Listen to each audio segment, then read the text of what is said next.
وہ بچے جو ہمارے چھوٹے بچے ہیں اور ابھی وہ بچے جو انشاءاللہ جن کو یہ جنم دیں گے، جو ہمارے پوٹینشیل پیرنٹس ہیں، وہ بچیاں جو میٹرک ایف اے میں پڑھتی ہیں، ایف ایس سی میں پڑھتی ہیں، جو بچے، ان سب کو یہ بات بتانے کی ضرورت ہے کہ خدا کے لیے جو غلطی ہم نے کی ہے تم نے وہ غلطی نہیں کرنی، اپنے ویلیو سسٹم کو ٹھیک کرنا ہے۔ میں نے سر ایک سٹڈی کی، ابھی وہ جاری ہے،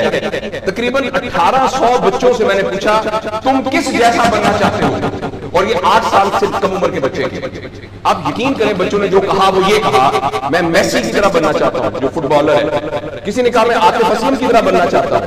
کسی نے انڈیا کے اداروں کا نام لیا، کسی نے نہیں کہا میں ابو بکر کی طرح بننا چاہتا ہوں، کسی نے نہیں کہا میں حضرت علی کی طرح بننا چاہتا ہوں، کسی نے نہیں کہا میں قائد اعظم کی طرح بننا چاہتا ہوں، کسی نے نہیں کہا میں عبدالستار جی کی طرح بننا چاہتا ہوں۔ ایک بچی نے صرف کہا کہ میں حضرت فاطمہ کی طرح، میں نے اپنے یوٹیوب چینل پہ اس کا بچی کا انٹرویو لایا، چھوٹی سی بچی نے کہا وہ پارک میں پھر رہی تھی، میں نے کہا بیٹا تم کیا بننا چاہتی ہو، کہتی میں حضرت فاطمہ کی طرح بننا چاہتا ہوں۔ تو میرے دوستو ہم نے اپنے بچوں کے رول ماڈل ہی غلط کر دیے،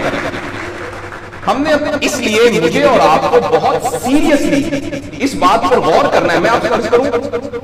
ساؤتھ افریقہ میں تتلیاں ختم ہو رہی ہیں، لہٰذا تتلیوں کی نسل کو بچانا بڑا ضروری ہے۔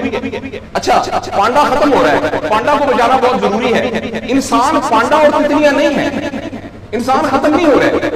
انسان کا بچانا تو اتنا ضروری نہیں ہے، وہ پانڈا نہیں ہے۔ اس لیے اگر ہم اپنے بچوں کو یہ رول ماڈل نہیں دے سکتے تو مہربانی کر کے بچے نہ پیدا کریں، لیکن اگر ہم نے اپنی اولاد پیدا کرنی ہے تو وہ اولاد وہ پیدا کرنی پڑے گی اور اس کی وہ تربیت کرنی پڑے گی جن کا رول ماڈل وہ ہو جو حضرت عمر تھے، جو حضرت ابو بکر تھے، جو حضرت علی تھی، جو فاطمہ تھی، جو زینب تھی، جو خدیجہ تھی رضوان رضی اللہ عنہا۔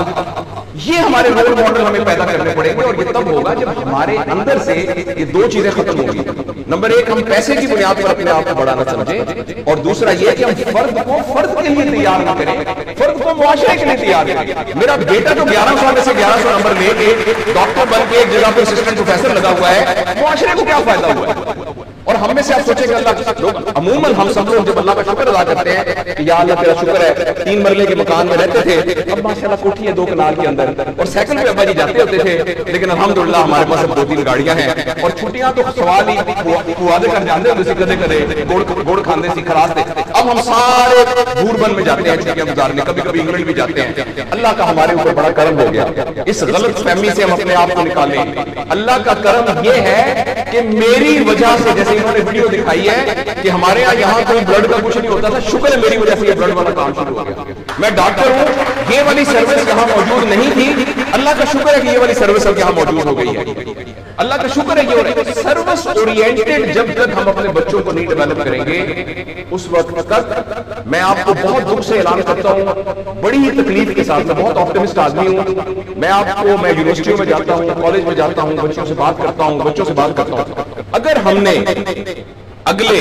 فوری طور پر اپنے بچوں کی تربیت پہ توجہ نہ دی، اگلے 10 سال میں ایک ایسی نسل آنے والی ہے جن کو چائلڈ ہوڈ ڈپریشن ہوگی، جن کو سوئسائڈل تھاٹس آئیں گے، جن کی سیکسول ٹریننگ بہت بری ہوگی، اور جن کے اندر ریلیشن شپ پرابلمز ہوں گے، اور یہ ہونے والا ہے ہماری آنکھوں کے سامنے۔ اگر آپ کے ہاتھ میں ایک موبائل ہے، آپ ابھی اپنا موبائل کھول کے فیس بک کھولے، جو پہلی 1.5 منٹ کی ویڈیو آئے گی اس میں ایک نیم برہنہ عورت ناچ رہی ہوگی۔ اگر آپ کے 8 سال کے بچے کو آپ نے موبائل دیا ہوا ہے، میں آپ کو یقین دلاتا ہوں اس نے ننگی عورت کو ناچتا ہوا دیکھ لیا، اور وہ سارے ایکٹ جن کو منہ سے بیان کرتے ہوئے ہمیں شرم آتی ہے، وہ آپ کے 8 سال کا بیٹا اور 8 سال کی بیٹی دیکھ چکے۔